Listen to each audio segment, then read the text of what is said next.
What's good? This is Elton Anderson Jr., and I'm so happy to have you guys back on the Plan B podcast. Today's episode is very, very special for so many reasons, which you'll understand shortly. But number one, it's with a really good friend that also happens to be a Pisces. And you know, on this Plan B podcast, we love the Pisces energy because, you know, we're not even going to talk about us being the best because it's not a competition, but you'll see the conversations that two Pisces can have when we get together.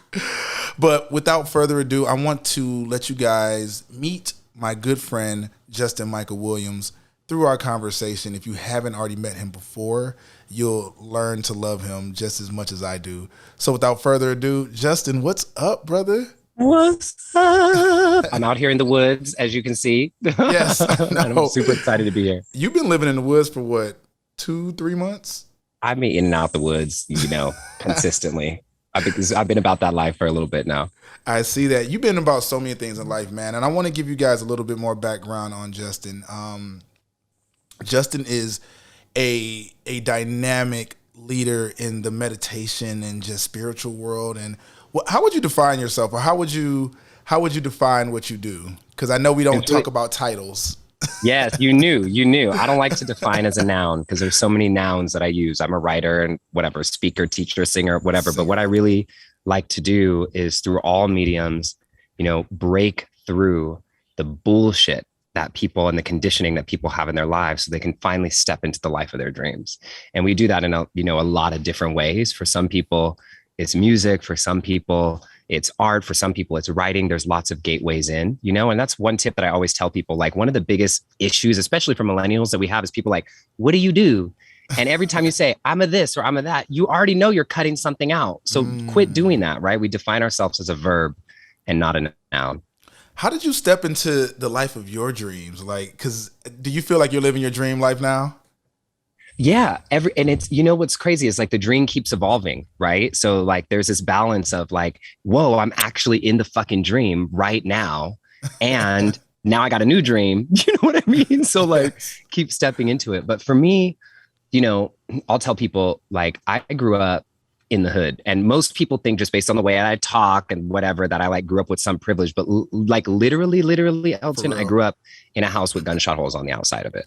Oh, and so on that. Go ahead. You're a little bit of a thug.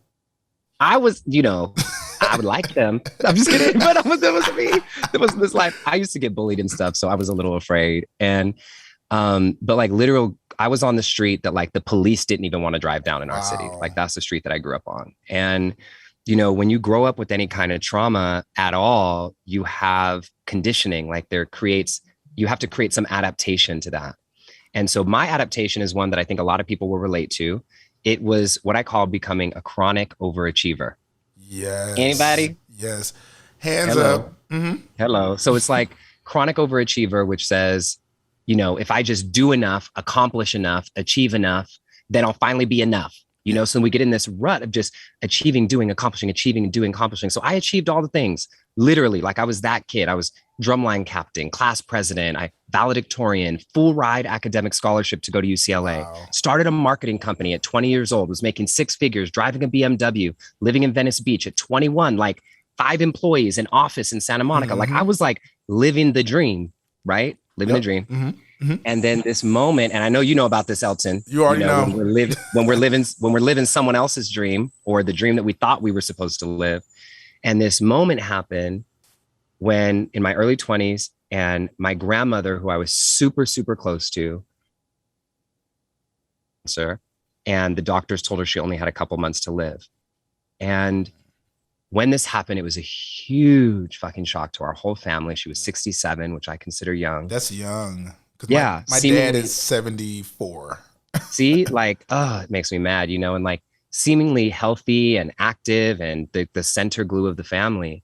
And so when I got the news, I jumped on an airplane and went back to Pittsburgh, California, where I'm from, East Bay. And I walked in the door and my grandma literally asked me a question. It was the change moment. And she looked at me as I walked in the door and she said, I've been wanting to talk to you about something for a long time. And now that I know I don't have a lot of time left, we're going to talk about this now. And she sat me, and the reason I knew it was going to be real is because she sat me in the special living room, the one with all the plastic on it. Oh, yes. Where we didn't ever go in. You know what I mean? That's the one that nobody's ever supposed to go into. Nobody was supposed to go in that room. So we sat in that room and I was like, okay, if you were in my shoes and you knew you were going to die in 2 months, what would you do? And I'm looking at her like, what? Like, I'm just thinking like, why would you? What are you talking about? Right. Why are you asking me this? Like, I'm not dying. I mean, I guess we're all dying, but hopefully I'm dying slower, you know, like that you. And she just actually what she said in her real words was, listen, I need you to get quiet, get still, do that meditation thing you're always talking about. And don't you dare open your lips until you're ready to tell me the truth. She was so serious about it. I literally had just. And so I closed my eyes. And I like felt this well of emotions come running up inside of me. And I just blurted out, like it just came bursting out of me. I said, I would quit everything. I would let all of this go. I would let the office go. I would let the team go. I would let everything go. And I would stop hiding my truth. And I would step out in front and start speaking and teaching and singing. It was right there. Like, and she was like, she looks at me and she goes, I know. She was like, baby, I know. And the thing is, I'd always wanted to sing and be in the front and like, it's not about being in the front and being on stage, but like use my voice. But I was like this marketing dude, like behind the computer, like elevating everyone else's voice. And the reason I didn't do it is I never thought I was good enough. I let all the kids at school who teased me about being gay, about being different, make me think I sucked at everything. I let growing up in the hood, you know, dictate what I thought was possible for someone like me. So instead of going after my real dream, I needed to go after something practical and realistic, chasing the money. And so this moment with my grandmother woke this thing up in me. And now 11 years later, I've been, you know, working for myself, speaking, teaching, and singing full time for the last 11 years and put out my first book and an album that charted in the top 20 of iTunes. And it's been come on, just like a massive dream, you know, we're going to keep pushing it. It's your life, Justin. First of all, you know, I just want to send love and blessings to the relationship between you and your grandmother. I know how deeply that runs. And that's such a beautiful gift amongst the many that I'm sure she's left you, was the opportunity to really see what you want to achieve and just give it. It's almost like she was telling you to give yourself permission to be who you are now. And I think that is what it was. Yeah. I think that is the most beautiful thing ever. And, so you would say that conversation shifted your whole existence?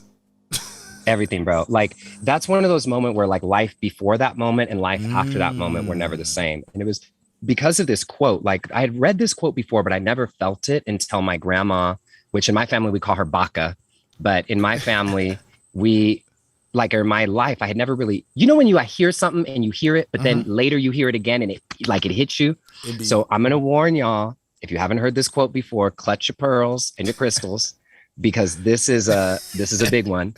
So the quote is, someone once told me the definition of hell, and it's that on the last day you have on this earth, the person you became will get to meet the person you could have become. On the last day you have on this earth, the person you became will get to meet the person you could have become. Right? That's hitting me right where I don't need to be hit right now. I'm like, it's where all of us need to be hit, but don't want to be hit. You know, but like Justin, so because I'm in this transitional period. I'm speaking to the people, and that's why I changed the name of the podcast to the Plan B podcast, because Detroit Chopra, I love the name, I love the title, but it was so focused on a persona I could hide behind. Yeah. And what we're doing now is, to your point, to that amazing quote, is I want to meet the person that I'm becoming now. I want to, and I know for people that are listening, you know, close your eyes and ask yourself that same question that Justin's grandmother asked him, you know? Ask yourself that same question. Put yourself in that same position, because there's such a huge shift and awakening happening, Justin. I see everybody popping out talking about everything from crystals. People are going to therapy, like grown whole ass men, black men, you know, who's been a problem for. But you see people going to therapy. You see people going down the more spiritual route or the esoteric route. Going down. I'm currently learning about human design. It's been calling me. And we'll talk more about that later, but I love to see what's happening. You've been in this game for about 11, 12 years. How does it look for you for where this space is going and how the space is evolving? Like, what are you going through? Because I know you're like, about time. Oh man, it's like, it is amazing. And the reason why I say that is like, I remember, like, no joke, like when I started meditating and crystals and all this kind of stuff, I remember my grandma and my mom, they had tried to have an intervention because they thought I joined a cult, right? Like I took my first meditation class before iPhones even existed, right? And so like now it's Calm apps and Headspace apps and well, go ahead. There was no app. Oprah didn't do no meditation challenge. Deepak Chopra didn't do no there was none of this, right? And so what I feel, the real honest truth is I feel really lucky. I feel really lucky that I was in the right place at the right time in the position at 18 years old. At that point, I'm 33 now, for people who are wondering, to get in a position where I was able to learn about this practice just early. Yes. Because when I was first learning in Venice and Santa Monica and in New York and whatever, I was literally the only Black person anywhere. Period. Yeah. Like I was teaching at Wonderlust and Yoga Journal conference. And I remember I was teaching at the conference. There were 2,000 people at this conference. I was the only Black person at the whole conference of 2,000 people. Wow. Wow. And so what makes me so happy is I remember when I was first getting into this and trying to talk to people about it, people be looking at me, especially my brothers, like our family, you know what I mean? Would be looking at me like, this nigga is crazy with this woo-woo shit, you know?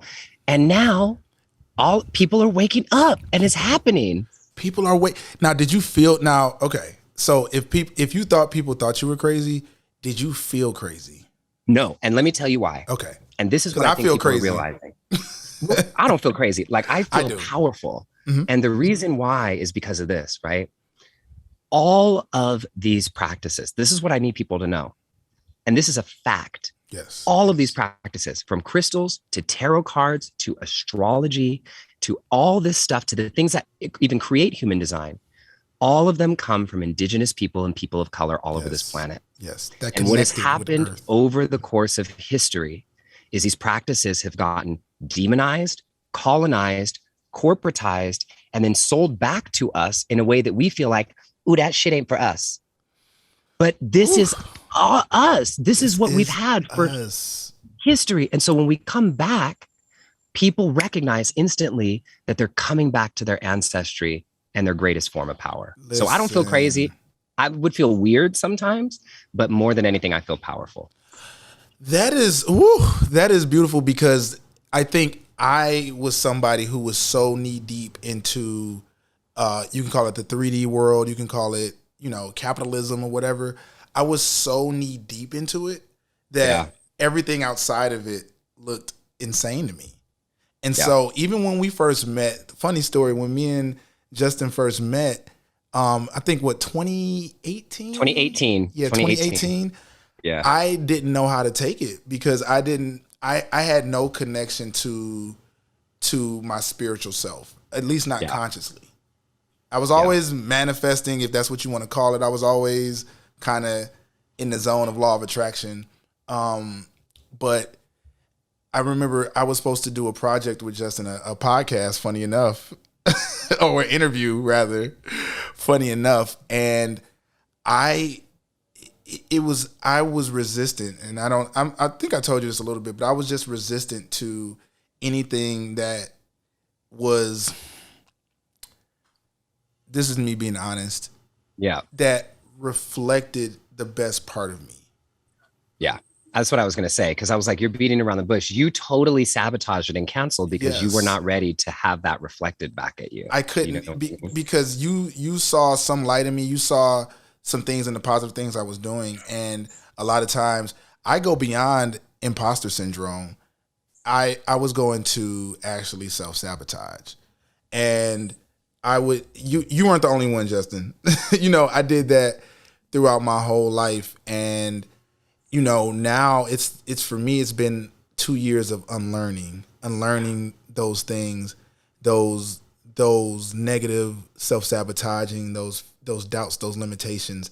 I had to unlearn limitations that I placed on myself to realize, like, okay, I can talk about the quote unquote woo-woo esoteric stuff and talk about it from a place of not even belief, from a place of knowing. Because the shit that done happened to me over these last 2 years is nobody can tell me that none of these things are not real and certified and approved. Yeah. And it works. And that's what really got me. So like I had just been a couple of years into meditating and doing these kind of things. And then this moment happened with my grandma. And I tell people, the reason people ask me all the time, like, why do I teach meditation? Why do I teach spiritual practices when I could just be singing and doing whatever? And the reason why I teach that even as an artist is because I literally would not have ever been able to actually step through the imposter syndrome, through the fear, through the sabotage, through the shadow, through the conditioning to become who I was really meant to be if it wasn't for these practices helping me come back home to myself. So let's talk. And that's what this is. Go ahead. Ooh, I love that you just said come back home to yourself. I was going to dip into the speaking of home. But let's just dig a little bit deeper into meditation and what it means for you, and how somebody who's listening to this, what would you want somebody who's listening to this to know about meditation, and like something that could help unlock whatever block that person has. So let me get you on like the biggest piece of propaganda about meditation that stops people from meditating. And it's a really simple one. Most people think that meditation is supposed to make you relax, that meditation is about relaxing, reducing stress, checking out, stopping your mind, zoning the mind. That's bullshit. That's not what meditation is actually about. That's like if the biggest priority on your list in your life is to relax, listen, we got other things that we want to step into. Meditation is not about relaxing. Meditation is about becoming more alive. Becoming more alive. That's what meditation is a practice for. It's a practice of aliveness, not a practice of disconnecting. And so what we want when we meditate, people say like, oh, I can't meditate because I can't get my mind to stop thinking. I can't get my thoughts to slow down. We don't actually, that's what we've been taught to think about meditation. You don't need to get your mind to stop thinking and your thoughts to slow down. What we really want is our thoughts to work for us instead of against us. That's what we really want, not to get them to stop. Yeah. If your thoughts stopped, you couldn't learn, grow, evolve, reflect. We want to get our thoughts to work in our favor. And so I want to say one thing else, and that I know you're going to appreciate about this, and it's about emotions. Because when I say meditation makes you become more alive, what people think that I'm saying, which people first hear, is become more joyful, become more positive, become more uplifting, become more happy. And while that's partially true, what become more alive means is you could feel the joy and the pain and the grief. Yes. You could feel the elation and the happiness, and also the sorrow and the sadness and the loneliness and the loss, because all of those emotions are part of being alive. And so what we learn how to do in meditation is not demonize these emotions. We learn to paint with each color of the emotional wheel on the canvas of our lives. And when we can paint on the canvas of our lives, we can create a more full picture of who it is that we really are. Does that make sense? It makes the most beautiful sense, because our lives, our experiences are such a tapestry of these emotions.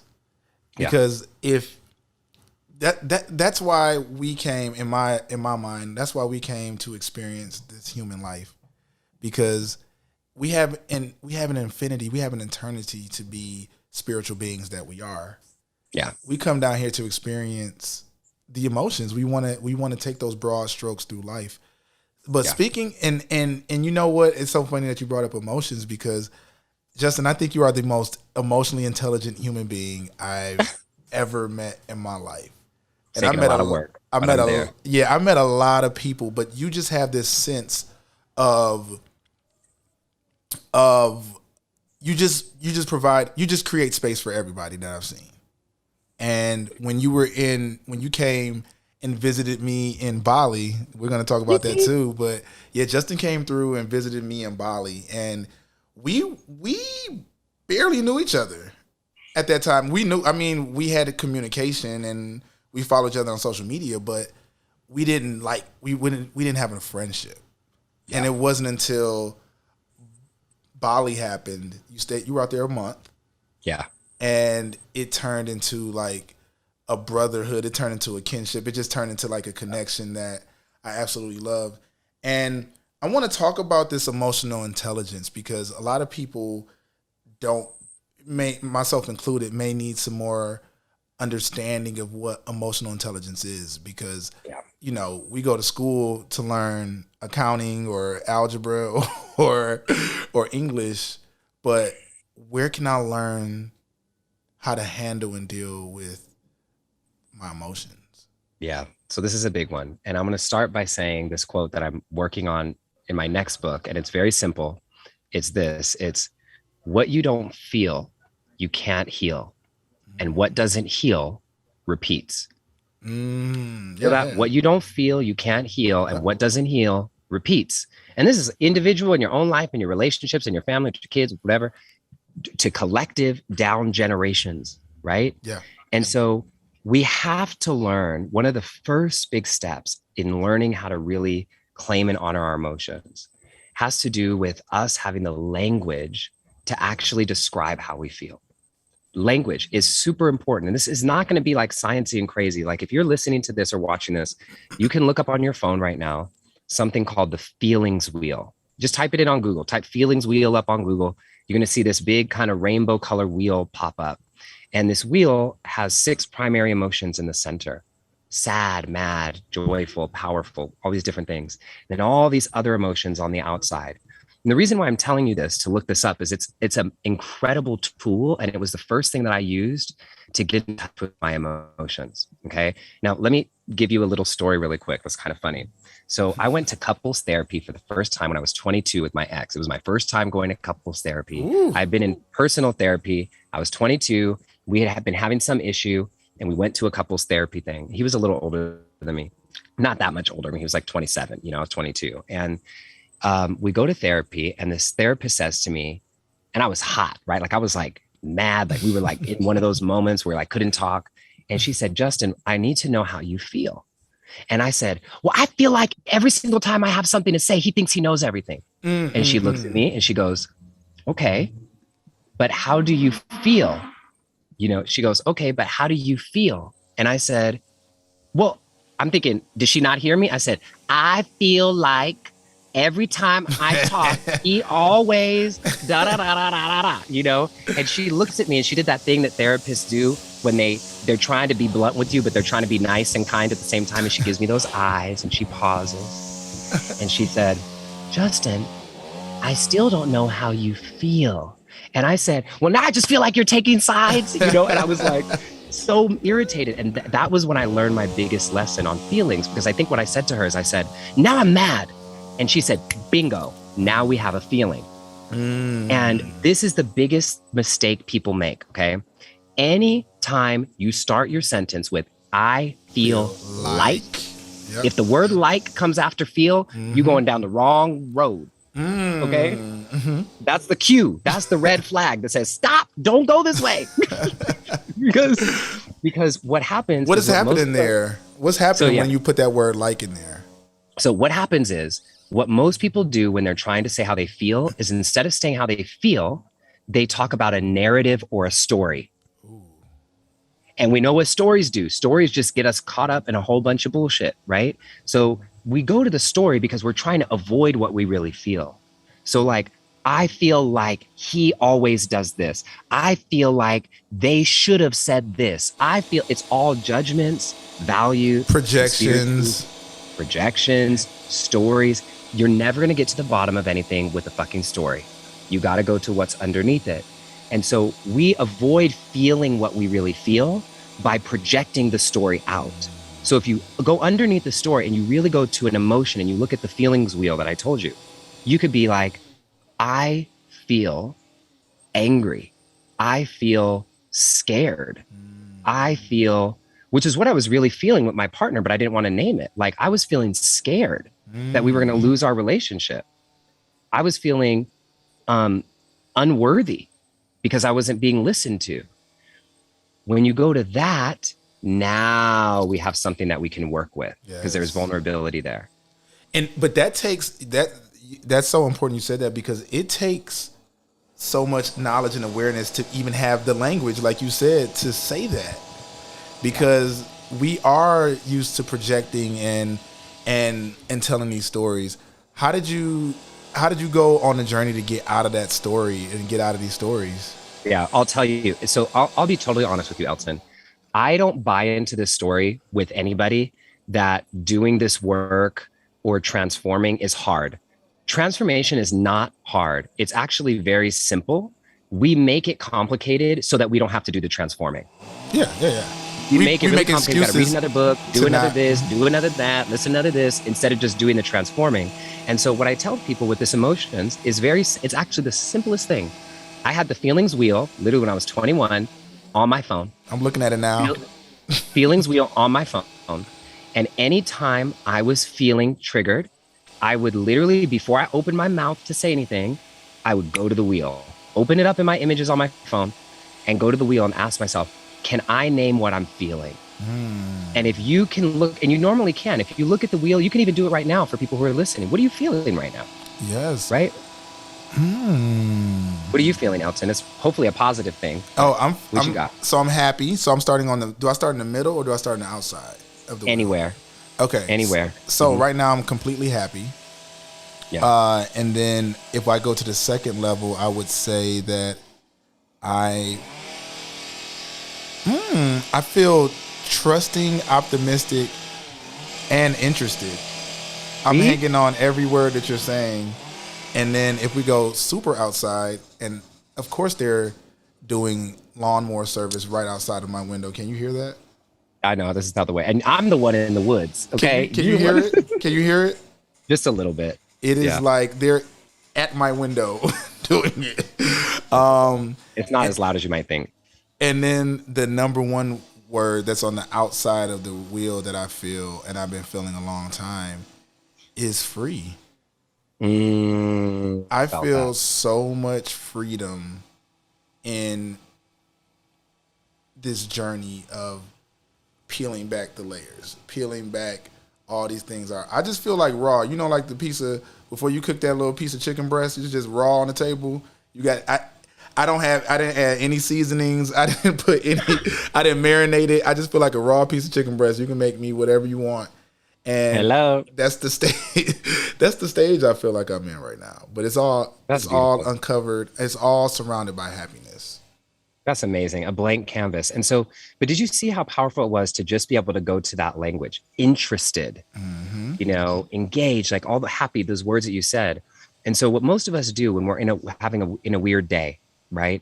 Let's say you wake up and you're feeling weird. Something happens, you're feeling weird. And what most of us say, because we don't have the language is the key, is, oh, I'm feeling a little off.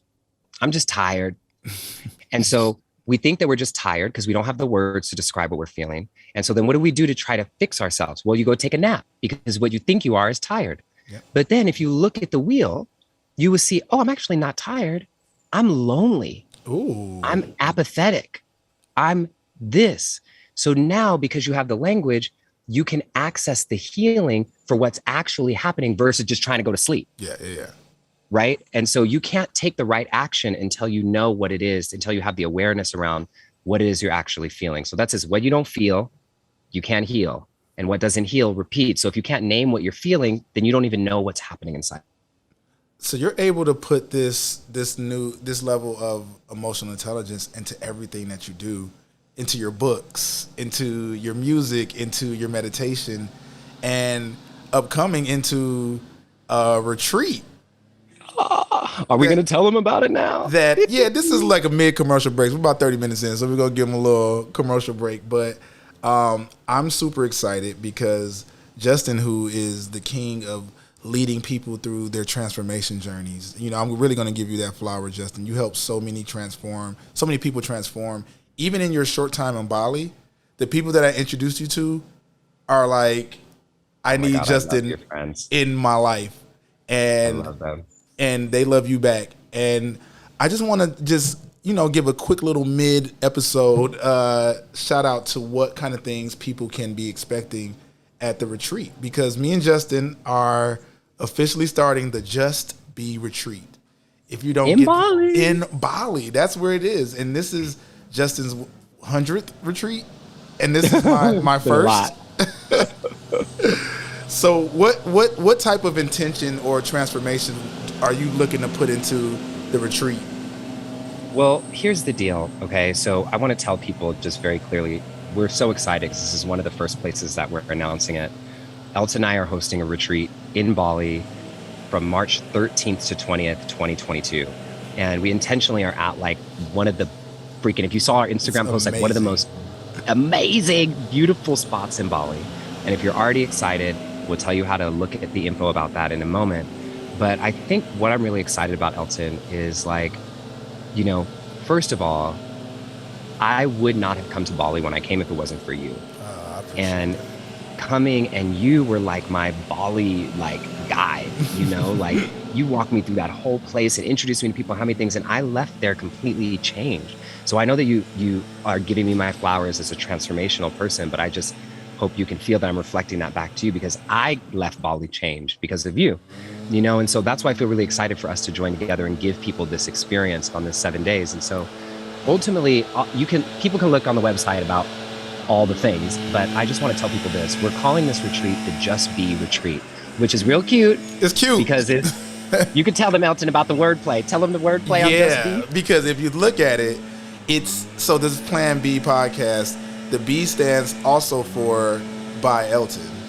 And Justin, his name is Justin, but we can call him Just for short. So it's called the JustBE retreat podcast. JustBE retreat, where it's pretty much Justin by Elton. So it's so perfect. Yeah, and cute. I love that our names in it. And it's also amazing. I remember when. Okay. No, you go ahead. Go ahead. I was gonna say, and I think it's also a message just in the title itself. It's like, just be. Yeah. Don't try. Don't search outside of yourself. Just be. And it's like, just be present. Just be interested. Just be free.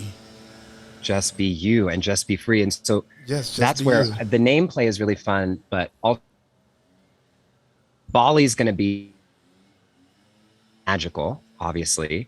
And it's going to be beautiful, and we're in the best place, and you're going to get to experience all of Bali. So we'll just say that, right? You're going to have a massage. It's included, all that kind of stuff.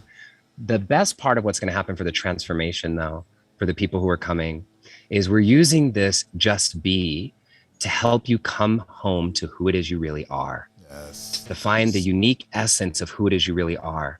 And so every single person who comes is going to have a human design reading, is going to have their astrology read, is going to do deep shadow work, is going to learn about these. Each day we're going to do something different that's going to help you discover the hidden treasures, the real treasure of who it is that you really are. And I think that's the thing that Elton and I, when I look at like our alignment, right, about what we so gratefully, and we know it's not easy, which is why we're trying to guide people through this. Like, we have been those crazy ass motherfuckers who've quit their whole life and gone out and done the thing, Yeah. And so we want to walk people through the process of, it's not necessarily leaving your whole life, because we know people got kids and responsibilities, but it's about becoming who you really are. Yes. And so for anybody who wants to look at joining us, if there are even any spots left while you're listening, because we made this small, there's only 50 rooms, 50 spots. And you can go to justbebali.com, justbebali.com, and sign up and come join us in Bali next year. Yes, and we'll talk more. And I'll say this too. I lived in Bali for over a year. And when I went to the place where we're hosting a retreat, the Soul Shine property, it's easily probably like one of my top 2 favorite places in Bali. And I'm not just saying this because we're hosting the retreat there. It's because it has an energy. It has a a welcoming. It just has a beauty that I absolutely love. And that water slide, the food, the people, the staff, the landscaping, everything is perfect. So People are going to have such a magical experience. it's Anyway, going to I'm be excited about that. I'm very excited about that. I'm excited people will be joining us there. yes. So enough about that. But we'll Enough about the retreat. enough about the retreat. But I do want to talk about home because we talk about finding home within ourselves. We talk about it a lot. And you've been traveling, young man. I know we're in the middle of a panini, but you've been moving around. I too have been moving around. So Justin, you've been doing what have you been doing, like a month in a different city? Or a month in a different country? So it's been some year? 1 month, some 3 months, some it depends. But so what happened to me that was really crazy is January 2020. So just before the panini, right? I, as you call it, I moved out of my apartment that I was living in LA, and I moved everything into storage to go on what was supposed to be an 8-month book tour. Like literally, I was going to be on the road. My publisher was paying for everything. I was going to be gone for 8 months. So anybody who lives in LA knows if you're going to be gone for 8 months, you don't need to be paying rent for 8 months with nobody in the house. And they didn't allow Airbnb or anything like that in my building. And so basically what happened was I leave to go on the tour. I move out of my place, and then the panini. The whole panini. Like the whole thing. So everything got canceled, and they're like shelter in place. And I was like, what place? Like what place? All the hotels were closing. Like it was so crazy, And so I ended up at a friend's house, and at first we thought we were going to only be shutting down for 2 weeks. So I was like, I could stay here for 2 weeks. And then that turned into the whole forever. Yeah. And basically what happened to me was this moment. It was a transition, Elton. And you really helped me see this when I was looking at you on Instagram. Like I had been stable and secure and had this beautiful apartment, it was like a townhouse and all my stuff. And I remember sitting at my friend's place for like the first 4 months in her little 300 square foot studio. And I remember thinking, all I have is a suitcase. And I remember I was like, so kind of angry, like all I have is a suitcase. And then all of a sudden I had this transition in my mind happen where I went, all I have is a suitcase. Like, same words, same thing, but a different perspective to come from. And I was like, wait a second. If this pandemic is going to keep going, why am I sitting here in LA? All I have is a suitcase. So I went to Mexico for 3 months. I went to Asheville, North Carolina for months. I went to Big Sur for 6 months. And then I went to Bali. I went to the Bay Area to be with family for a little bit. And it really has been this moment. I'm still nomadic, which I still can't believe. That is totally freeing. And I loved Bali so much, which is why I'm so excited to bring people there, that I'm literally about to go back already. And, so anyway, that's what the nomadic life has been. And I'll tell you, when you said about coming home, Elton, it's been interesting because even though I haven't had a physical home technically for almost 2 years, I've never felt more home within myself than I do now. What got you there?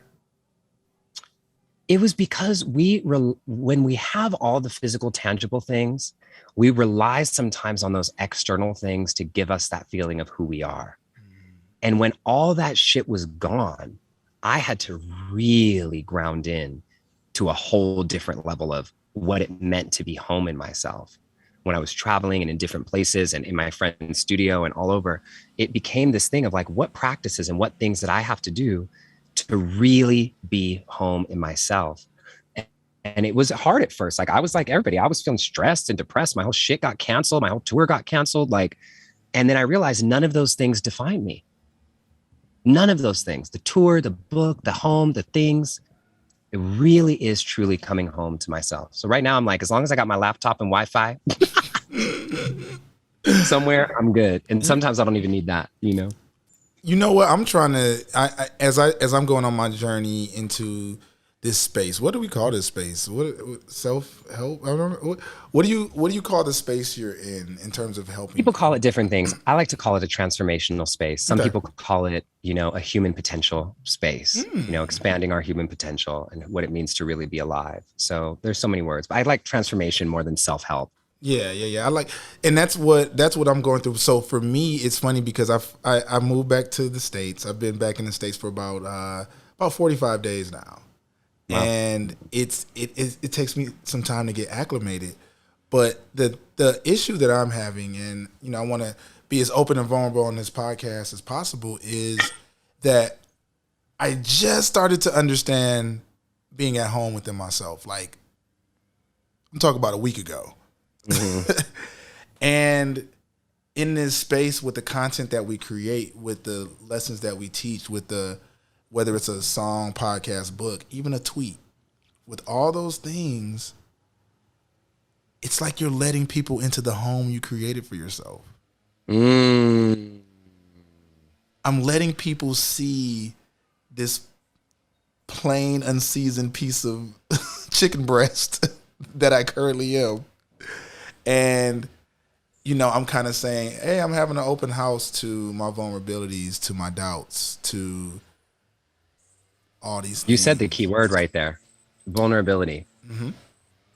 And what we really want, what I hear with literally at this point, I've worked with 70,000 people in 40 countries around the world. And everybody at the end of the day, even if we try to hide it or pretend like we don't want it or not, everybody wants connection and to be close and to be seen and valued and loved for who it is that they are, not just for what they do. And sometimes that gets lost, right? And so what you're doing right now, Elton, like letting people see who you are, not who they expect you to be, not who you expected yourself to be, that is the most vulnerable and greatest gift. And that is where the real connection comes from. Yes. And that's what it is, because you're talking to people on that plane of like connecting to their souls, because a lot of times people don't consciously, we're a lot of times, I know for me at least, I was on autopilot for all of my life. It was a good autopilot. We get into that place of like, oh, I know how to do this, but then you don't even know how to be vulnerable. You don't even know how to look at your own emotions. You don't even know how to say how you feel. Yeah. People running whole businesses and don't even know how to say how they feel. No. And actually get validated for not saying how they feel, because, like in the autopilot, there's a sense of making shit happen. And I'll tell you, and Elton, this, when you stop trying to make shit happen and start getting to the flow of what life is trying to happen to you and through you, it's way better than anything you could try to make happen. Yes. Yep. Right? And autopilot will have you trying to make something happen. Whereas when you get into who you're being and into that flow, there is like nothing greater than that moment. And we've all felt it. Like, I don't want people listening to feel bad. Like, I don't have that. We've had those synchronicities in our lives, those moments where something happens unexpectedly, where you feel you're in flow. And the more you get in alignment, the more frequently and often that happens. And then life just starts to feel magical, Yeah, I think too, what I realized, so even as I go on this journey, I think that's why I've been so called to human design. Yeah.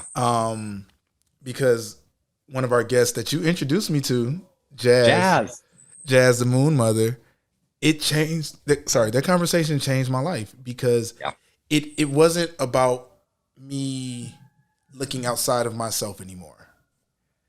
I was finally able to understand more about what was going on within. And so with the different types of human designs that there can be, I just realized, I did your chart really quick. I just looked at it really quick, but I realized that you are a manifesting generator. And that is like such a, number one, it's a pretty rare combination of people, because you can make things happen as a manifester. So as a manifester, you cut through whatever place you're in. If you want something, you can get it. But also as a generator, you also have the magnetism.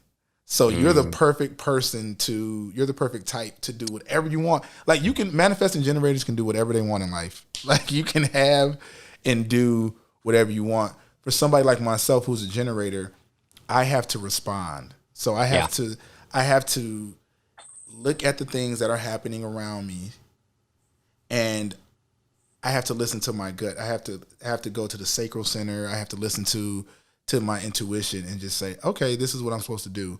So that's how I lived my life for the last 2 years. I was like, oh, I'm supposed to go to Bali. Don't know why, but I'm supposed to go, I'm supposed to move back to the States. Oh, I'm supposed to get into human design.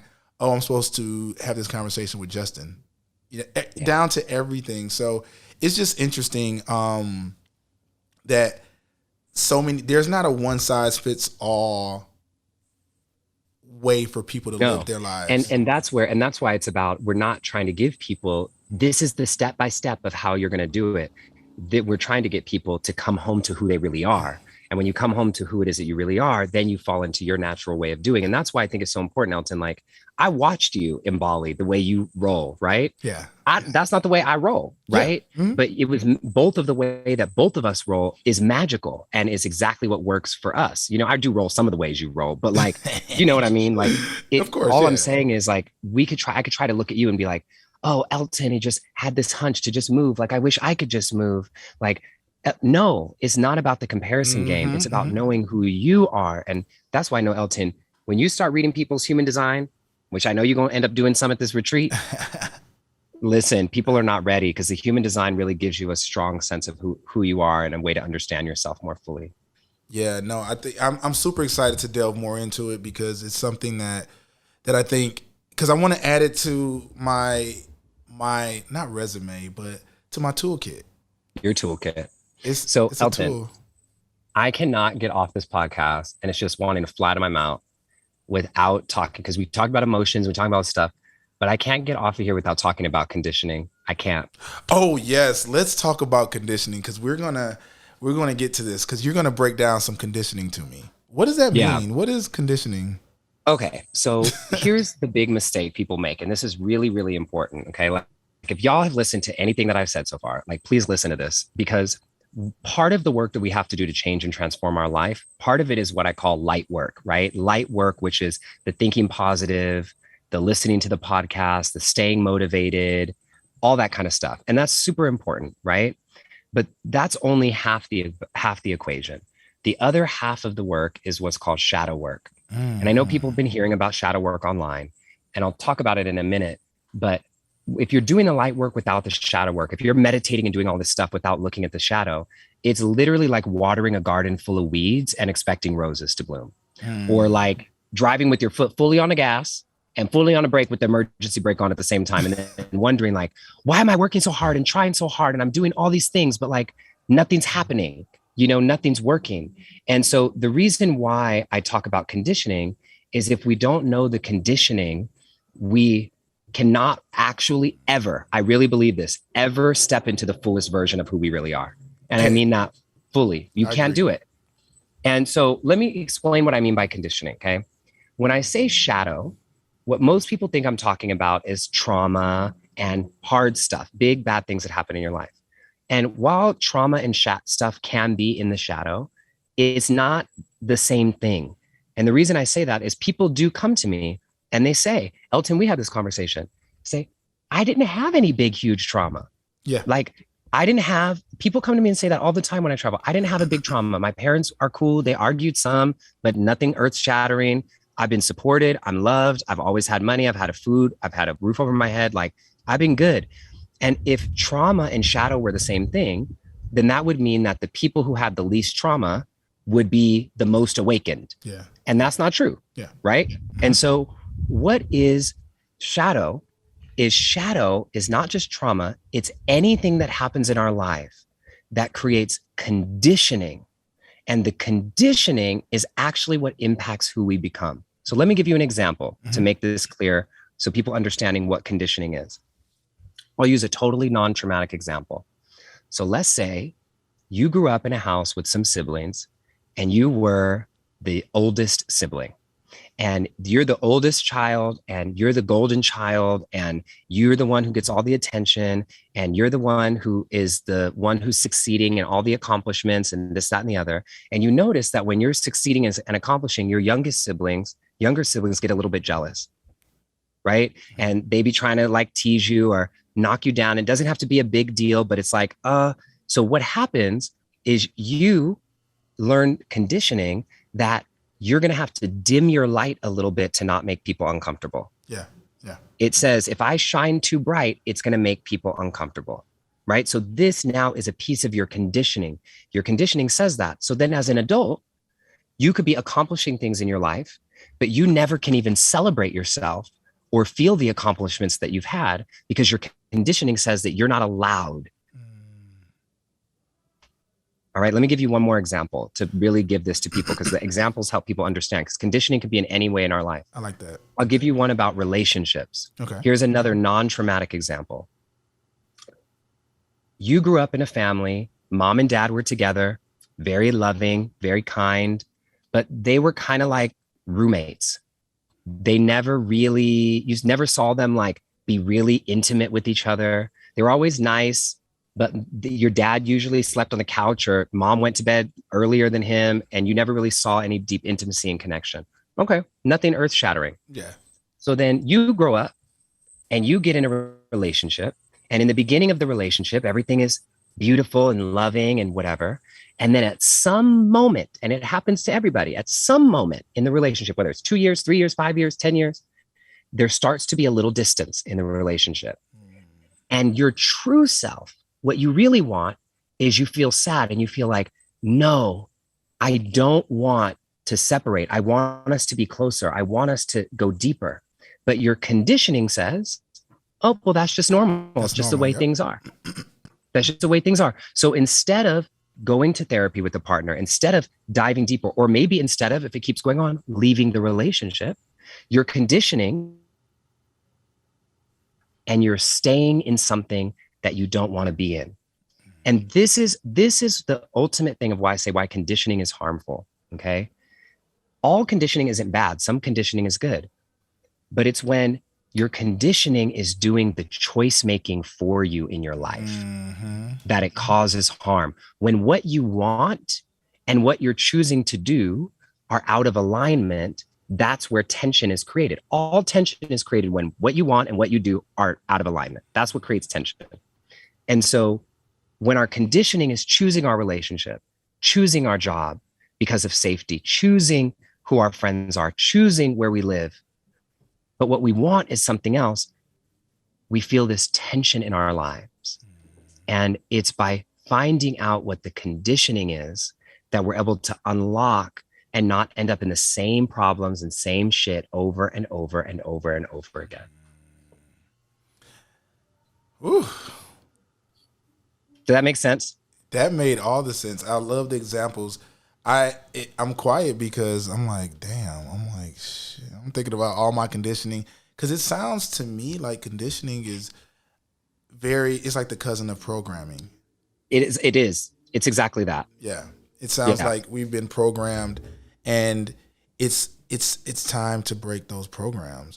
So how do people start that process? What do you recommend would be the first step in breaking a program, or reconditioning, or some air conditioning, or whatever you want? Air conditioning. I need some air conditioning out here right now because it's getting hot. So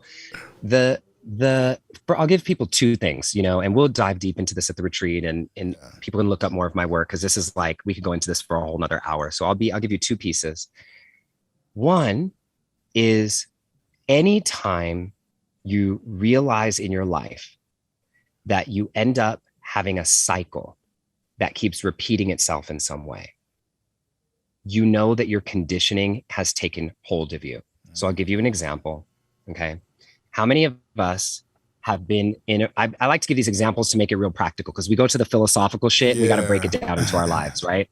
So like, how many of us have been in a relationship, whether that relationship was romantic or not, got out of that relationship because we realized it wasn't good for us anymore, got in a whole new relationship with a whole new person. Same person. And soon realized that you're in the same relationship, same problems, same conversations, same stuff, right? And then again and again and again, right? And then what we do is we say, oh, why does the universe always bring me these kind of people? Oh, well, is my astrology says this about me, and my human design says this about me, and what's happening in the stars, and this and that. And then we make all these excuses about why the universe isn't bringing us what we want. Yeah. No, it's because our conditioning, our programming, as you called it, is what's choosing the relationships for us. And we're not actually the ones choosing. Right. So anytime you find yourself in that cycle, why am I doing this work on myself? Why am I reading and podcasts and this, but I still keep ending up in the same situation? That's a cue that conditioning is choosing for you. It ain't the universe trying to play a trick on you. Yeah. It's the universe trying to teach you a lesson until you can listen and find it. And you don't want, and I'm going to tell you this, you want to learn the lesson in the patterns in the beginning when it's like a little tap on the shoulder, because if you really want to change and you let the universe step in, the universe will body slam you. The universe will stop being gentle. So if you're listening to this and you're seeing some patterns, it's best you try to recondition, try to get some air conditioning now. And that's a big part of what we're going to be doing at the JustBE retreat. Like it's even with myself, over these next 6 months, 7 months before we get there, I want to have different conversations with myself. Yeah. Like I want to leave this podcast and have conversations with myself that will put me into a place where not only am I intentionally helping other people or guiding other people to the different modalities that I've used, but I also want to be like, the proof is in the pudding. It's like, look, I went from here to here, and if I can do it, so can you. Hands down. We all can, you know, and that really brings me to the last thing, because I promised people I give them 2 points about conditioning. And the second one is even easier to spot. This is like conditioning, waving a flag and saying, look at me, look at me, look at me. And it's anytime you've created an either or in your brain. For example, I can either have kids or I can have a successful career. I can either be in a really good relationship or I can have a really good job. I can either, whatever it is, anytime you've created an either or of anything in your life, instead of a both and, conditioning is choosing, because you're working from a scarcity mentality. And it's not true. Wow. You ate that. Yeah. You ate it. So those are two that people can start with. And then you just ask yourself, you start to ask yourself, what do I really want? Yes. Because you can have it all. That's the thing.